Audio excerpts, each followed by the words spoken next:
Hello everyone. So today we are going to discuss one of the most awaited topic, cryptocurrency. काफी लंबे time से we are planning to discuss about the cryptocurrency, but somehow plan नहीं हो पा रहा था. Recently government ने एक statement issue किया about the cryptocurrency, so we thought this is the best time to discuss about the same.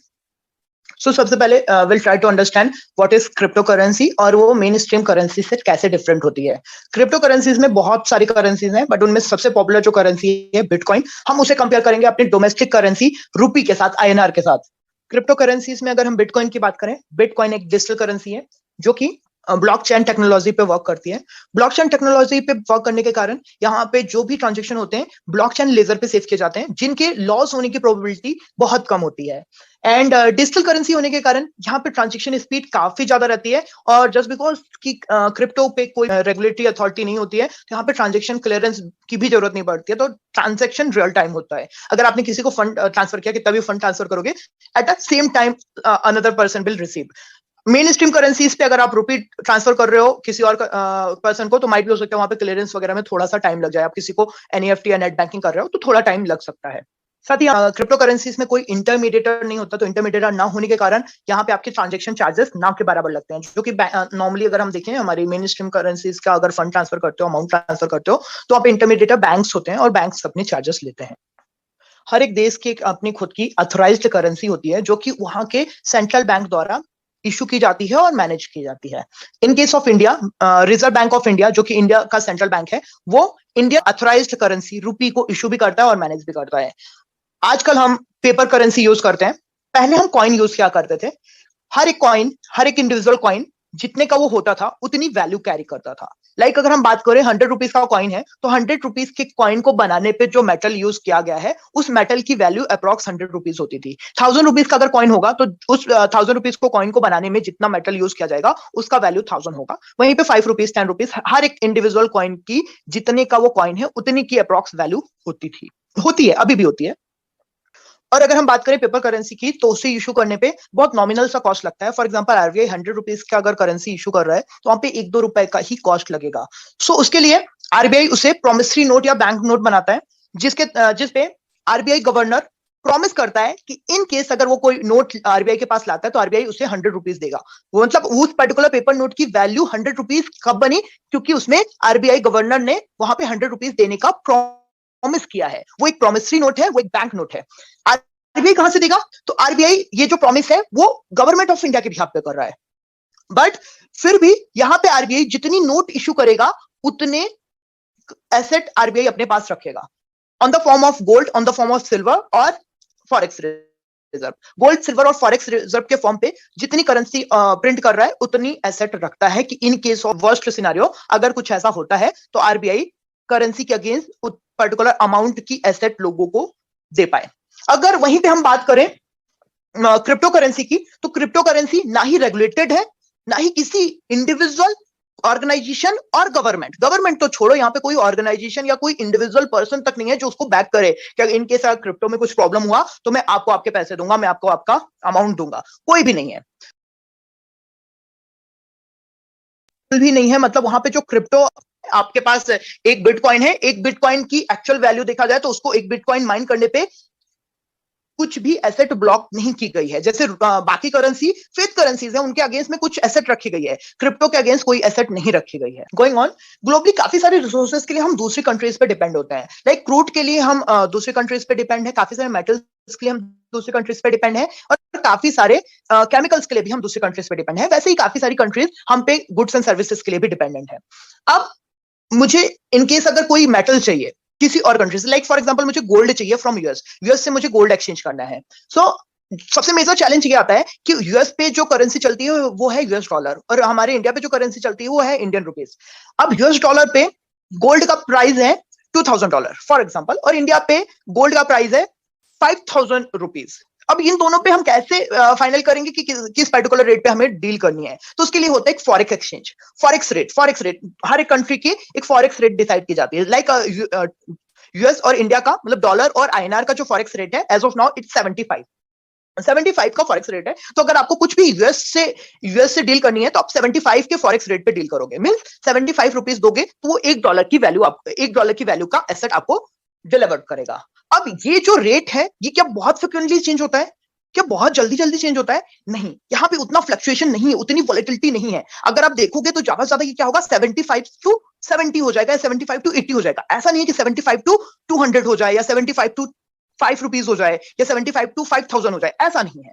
यहाँ पे वॉलेटिलिटी इतनी ज्यादा नहीं है। अब वॉलेटिलिटी इतनी ज्यादा ना होने के कारण क्या है, यहाँ पे जो ट्रेड होते हैं वो स्टेबल होते हैं, ट्रेड स्टेबल होते हैं, और जो एक्सचेंज होता है वो हमें पता रहता है कितना है। वहीं पे अगर दूसरे सिनेरियो पे हम देखें कि अगर यहाँ पे वॉलेटिलिटी बहुत ज्यादा रहे, फॉरेक्स रेट बहुत ज्यादा फ्लक्चुएट हो, तो हमें जो गुड्स रिसोर्सेज बाहर से लेने पड़ रहे हैं वो बहुत ज्यादा फ्लक्चुएट हो जाएंगे। आपका क्रूड का प्राइस कभी बहुत ज्यादा बढ़ जाएगा, कभी बहुत ज्यादा कम हो जाएगा। मतलब यहाँ पे आपका इन्फ्लेशन, इन्फ्लेशन, हम महंगाई को मेजर करते हैं इन्फ्लेशन से, तो आपका जो महंगाई दर है, इन्फ्लेशन रेट है, वो बहुत ज्यादा फ्लक्चुएट होगा, और बहुत ज्यादा फ्लक्चुएट होने के कारण काफी सारे लोगों को काफी ज्यादा प्रॉब्लम फेस करनी पड़ सकती है। बट ये स्टेबल क्यों होता है? क्योंकि यहाँ पे दो रेगुलेटरी बॉडी है। डॉलर को यूएस गवर्नमेंट मैनेज करती है, रुपी को इंडियन गवर्नमेंट मैनेज करती है। तो यहाँ पे दोनों गवर्नमेंट अपने अपने करेंसीज को मैनेज करती हैं, दैट्स व्हाई इनकी वॉलेटिलिटी बैलेंस रहती है, और यहाँ पे फॉरेक्स ट्रेड करने पे काफी आसानी होती है। फॉरेक्स ट्रेड करने से आसानी होने के कारण दोनों ही इकोनॉमी भी स्टेबल है, और वहां पे रहने वाले लोगों को भी अननेसेसरी वॉलेटिलिटी, अननेसेसरी इन्फ्लेशन नहीं फेस करना पड़ता है। वहीं पे अगर हम क्रिप्टो को अपनी मेन स्ट्रीम करेंसी कर देंगे, क्रिप्टो की वॉलेटिलिटी बहुत हाई है, बहुत ज्यादा हाई है। क्रिप्टो 7000% इन ईयर मूव कर जाता है। 7000, 10,000, 5,000, 1000% मूव हो रहे हैं। अगर हम उसे मेन स्ट्रीम करेंसी पे ला देते हैं, सो हमारे जो रिसोर्सेज है, हम दूसरी कंट्रीज से जो रिसोर्सेज ले रहे हैं, जो इंपोर्ट एक्सपोर्ट कर रहे हैं, वो बहुत ज्यादा वॉलेटाइल हो जाएगा।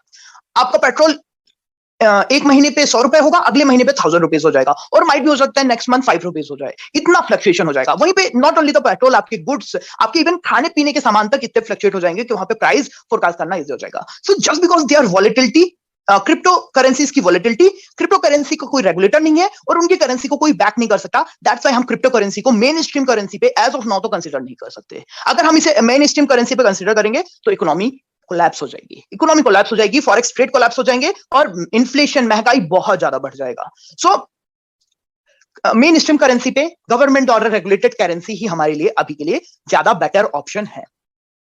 सो क्रिप्टो को जो टू हाई वॉलेटिलिटी हम यहाँ पे करेंसी कंसीडर नहीं कर रहे हैं, करेंसी कंसीडर नहीं कर रहे हैं, बट हमने देखा यहाँ पे 10 टाइम्स, 100 टाइम्स, इवन 1000 टाइम तक क्रिप्टो करेंसीज में मूव हो रहे हैं इन ईयर। एक साल में इतना ज्यादा रिटर्न मिल रहा है, इतना ज्यादा मूव हो रहा है, काफी ज्यादा कैपिटल गेन मिल रहा है। तो इन दैट सिनेरियो क्या हम इसे एक इन्वेस्टमेंट एसेट कंसीडर कर सकते हैं? क्या हम यहाँ पे एज अ इन्वेस्टमेंट यहाँ पे अपना अमाउंट पार्क कर सकते हैं for a period? Let's try to understand crypto की क्या कुछ इंट्रेंसिक वैल्यू है। हम जब कोई किसी भी एसेट में इन्वेस्टमेंट करते हैं, लाइक हम रियल एस्टेट पे कर रहे हैं, हम किसी मेटल पे कर रहे हैं, प्रीशियस मेटल पे कर रहे हैं, लाइक हम गोल्ड बाय कर रहे हैं, सिल्वर बाय कर रहे हैं, या फिर हम किसी कंपनी का बॉन्ड बाय कर रहे हैं, किसी कंपनी की इक्विटी बाय कर रहे हैं, तो वहां पे हम देखते हैं उसकी इंट्रेंसिक वैल्यू क्या है, आइडियली उसकी वैल्यू कितनी है, अभी फ्यूचर में कितनी होनी चाहिए, किस हिसाब से वो ग्रो हो रहा है। हम कंपनीज में क्यों इन्वेस्टमेंट करें? क्योंकि कंपनी बिजनेस करती है, ग्रो होती है। गवर्नमेंट बॉन्ड में इन्वेस्ट करते हैं बिकॉज गवर्नमेंट पे हमें फेथ होता है, गवर्नमेंट हमारे साथ डिफॉल्ट नहीं करेगी। एंड वहीं पे अगर हम देखें प्रीशियस मेटल पे इसलिए हम इन्वेस्ट करते हैं क्योंकि प्रीशियस मेटल पे गोल्ड एंड सिल्वर है, इसलिए इन्वेस्टमेंट करते हैं क्योंकि वो काफी यूनिक मेटल्स है, लिमिटेड मेटल अवेलेबल है यूनिवर्स पे, और जस्ट बिकॉज वो लिमिटेड मेटल अवेलेबल है तो उनकी जैसी डिमांड बढ़ेगी तो उनके प्राइस बढ़ेंगे। सो हम यहाँ पे देखते हैं क्या क्रिप्टो में भी कुछ कंडीशंस हैं क्या, ये चीजें हमें क्रिप्टो करेंसीज पे भी मिल रही हैं क्या? तो क्रिप्टो करेंसी की इंट्रेंसिक वैल्यू कितनी होगी? इक्विटी पे इन्वेस्टमेंट करने पे हम इंट्रेंसिक वैल्यू देखते हैं, क्रिप्टो की इंट्रेंसिक वैल्यू कितनी होगी? So as per my opinion, आप खुद भी चेक कर सकते हो if you are financial professional, crypto की इंट्रेंसिक वैल्यू इज 0। क्रिप्टो की इंट्रेंसिक वैल्यू नहीं है, क्रिप्टो की कोई इंट्रेंसिक वैल्यू नहीं है। देन वाई क्रिप्टो के प्राइसेस क्यों बढ़ रहे हैं? यहाँ पे लोगों को लग रहा है क्रिप्टो लिमिटेड है। यहाँ पे जो क्रिप्टो करेंसी जब स्टार्ट हुई तो यहाँ पे बोला गया कि हम केवल इतनी ही क्रिप्टो करेंसी स्टार्ट कर रहे हैं, इससे ज्यादा हम क्रिप्टो करेंसी स्टार्ट नहीं कर रहे हैं, स्पेशली द बिटकॉइन। बिटकॉइन पे बोला गया कि केवल इतने लिमिटेड बिटकॉइन ही अवेलेबल होंगे, इससे ज्यादा बिटकॉइन माइंस नहीं किए जाएंगे। दैट्स वाई यहाँ पे लोगों को लग रहा है कि काफी यूनिक करेंसी एसेट है, लिमिटेड एसेट है, इसलिए इसके प्राइस बढ़ने चाहिए। बट क्या सच में ये यूनिक और लिमिटेड एसेट है? बिटकॉइन, मान लीजिए बिटकॉइन तो नहीं माइन करेगा, बट एक नई क्रिप्टो तो फॉर्म हो सकती है ना। क्रिप्टो फॉर्म करने में क्या लगेगा? मुझे चाहिए, मैं चाहूं मैं भी क्रिप्टो, एक नए क्रिप्टो करेंसी इंट्रोड्यूस कर दूं, आप चाहो आप भी एक नई क्रिप्टो करेंसी इंट्रोड्यूस कर लो। If you know blockchain technology पे आपको कोडिंग करनी आती है, आप कर लो। सो ये लिमिटेड एसेट वाला जो कंसेप्ट है, वो मान लीजिए एक हद तक तो आप कंसिडर कर सकते हो, बट लाइफ टाइम के लिए नहीं है। बिटकॉइन अपनी क्वांटिटी नहीं बढ़ाएगा, बट दूसरी क्रिप्टो करेंसी तो आ जाएगी, तीसरी आ जाएगी, चौथी आ जाएगी, पांचवी आ जाएगी, आती ही रहेंगी। तो यहाँ पे लिमिटेड एसेट तो नहीं हुआ, लिमिटेड एसेट तो नहीं हुआ। फिर आप कैसे आइडेंटिफाई करोगे बिटकॉइन अच्छा है या फिर दूसरा अच्छा नहीं है, दूसरा अच्छा नहीं है बिटकॉइन अच्छा है या व्हाटएवर, कैसे आइडेंटिफाई करोगे? सब तो है at the end of the day, वो तो केवल एक कोड है ना, दैट्स अ सिंपल कोड। आप आइडेंटिफाई ही नहीं कर पाओगे कौन सा बेटर है कौन सा बेटर नहीं है। जब तक ये हाइप चल रहा है तब तक चल रहा है, हाइप खत्म होगा दैट विल कोलैप्स, ये कोलैप्स हो जाएगा। यूनिक एसेट है, यूनिक एसेट है, unique asset as of now है। इफ यू डोंट नो कि ब्लॉकचेन टेक्नोलॉजी पे कैसे करेंसी फॉर्म कर रहे हैं, जब तक आपको नहीं पता तब तक यूनिक है। और जिस दिन हर किसी को पता चल गया कैसे कर रहे हैं, ऑब्वियसली पता ही चल रहा है, तो कोई भी कर सकता है। This is the easy task. तो आप भी अपने एक क्रिप्टो करेंसी फॉर्म कर सकते हो, कोई भी अपनी क्रिप्टो करेंसी फॉर्म कर सकता है। तो ये यूनिक एसेट भी नहीं हुई। तो ये ना इंट्रिंसिक वैल्यू है, ना इसकी खुद की इंट्रिंसिक वैल्यू है, ना ही ये यूनिक एसेट है, ना ही ये लिमिटेड एसेट है। सो इन दैट सिनेरियो इसमें कोई भी ना प्रीसियस एसेट वाली क्वालिटी है, ना ही प्रीसियस एसेट वाली क्वालिटी भी नहीं है, यहाँ पे इक्विटी वाली क्वालिटी भी नहीं है, रियल एस्टेट वाली क्वालिटी भी नहीं है। तो ये एज अ इन्वेस्टमेंट एसेट भी एक बहुत अच्छा टूल्स नहीं कंसिडर किया जाएगा, बहुत अच्छा इंस्ट्रूमेंट नहीं कंसिडर किया जाएगा। Better to look some other option.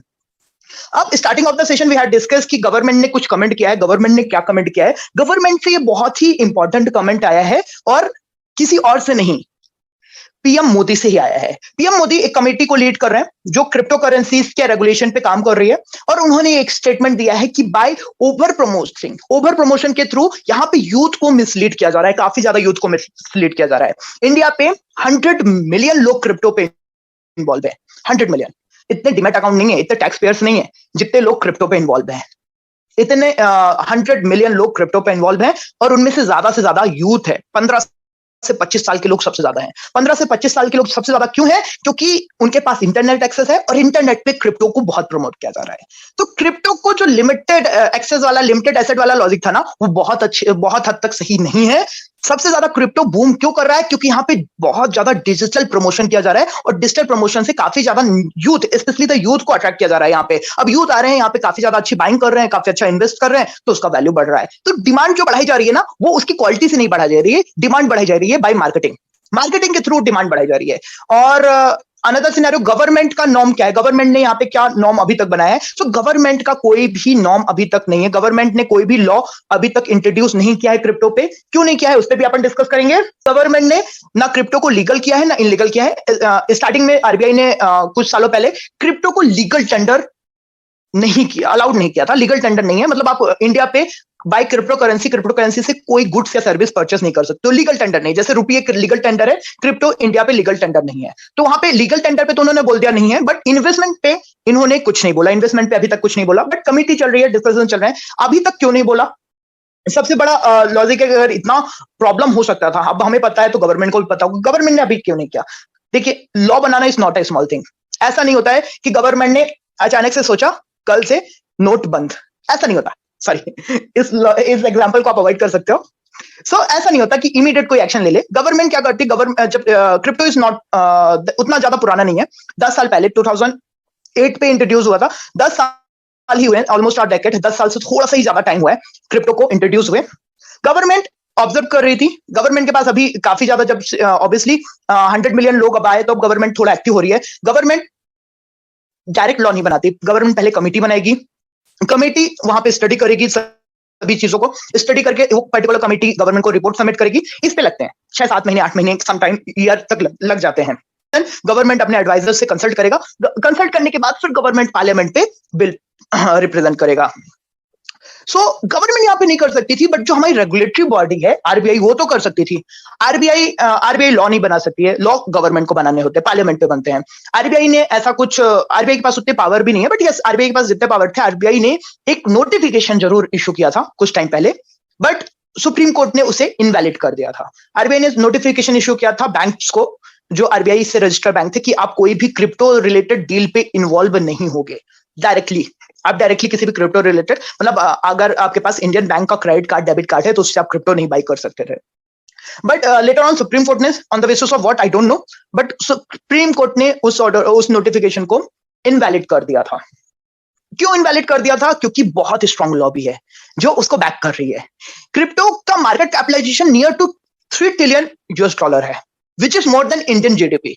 Indian GDP से ज्यादा स्ट्रॉन्ग अभी क्रिप्टो मार्केट है, तो ऑब्वियसली उनकी लॉबी भी इतना प्रमोशन कर रहे हैं, इतने बड़े बड़े लॉयर्स को फंड कर रहे हैं, तो समहाउ उन्होंने सुप्रीम कोर्ट से कर लिया, लॉबी है, स्ट्रॉन्ग है, सो व्हाट कैन से। तो रेगुलेशन इमीडिएट नहीं आते, रेगुलेशन आने में टाइम लग रहा है।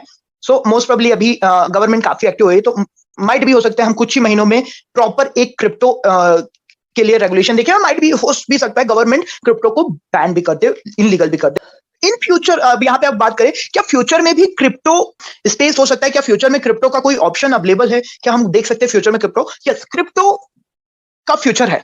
यस, अगर हम देखें क्रिप्टो का फ्यूचर है, बट ये प्राइवेट क्रिप्टो का फ्यूचर नहीं है। क्रिप्टो का फ्यूचर तब होगा जब कोई गवर्नमेंट इंट्रोड्यूस करेगी, जब कोई गवर्नमेंट उसे बैक करेगी, लाइक इंडियन गवर्नमेंट रुपी के साथ एक रुपी का क्रिप्टो भी लॉन्च कर देती है। डिजिटल करेंसी, रुपी का एक फिजिकल करेंसी तो है ही, रुपी का एक डिजिटल करेंसी भी लॉन्च कर देती है, या फिर सम अदर करेंसी रुपी नाम से सम अदर नेम से भी एक क्रिप्टो लॉन्च करती है, फिर नॉट ओनली इंडिया कोई और भी करेंसी करती है, तो यस वहां पे फ्यूचर है। बट कोई डेवलप नेशन नहीं करेगा इमीडिएटली, यूएस नहीं करेगा, क्योंकि यूएस की इकोनॉमी उसके डॉलर पे डिपेंड है, तो वो नहीं चाहेगा उसका डॉलर का कोई रिप्लेसमेंट आए। डेवलपिंग इकोनॉमीज जो हैं, जैसे इंडिया हो गया, चाइना हो गया, ये नहीं करेंगे, अदरवाइज इनके इंटरनेशनल ट्रेड इंपैक्ट हो जाएंगे। अभी फॉर द टाइम बिंग तो नहीं करेंगे, बट थोड़ा बहुत इन्वॉल्व हो जाए, that's also not a big deal, वो हो सकता है। तो क्रिप्टो का फ्यूचर है, बट अभी जो क्रिप्टो चल रहा है, अभी जो जिस टाइप से क्रिप्टो चल रहा है, फॉर श्योर उसका फ्यूचर मुझे नहीं लगता है। सो मुझे फ्यूचर नहीं लगता है, तो इसका मतलब ये नहीं कि कल से वो गिरने स्टार्ट हो जाएंगे। माइट भी हो सकता है 5 साल 6 साल अभी ये और चलता रहे। अभी आपको लग रहा है 5-6 साल 1000% 5000% का रिटर्न और ये दे दें, उसके बाद इनमें कुछ प्रॉब्लम। भी नहीं बोल रहा कि अभी कल ही कोलैप्स हो जाएंगे, बट यस मैं कोलैप्स होने का या ग्रो होने का कोई भी डिस्कशन नहीं कर रहा हूं। I am just talking about the logics. यहाँ पे हम लॉजिक्स की बात कर रहे हैं कि क्या ये लॉजिकल है या नहीं है। So that's it from my side. Thank you so much.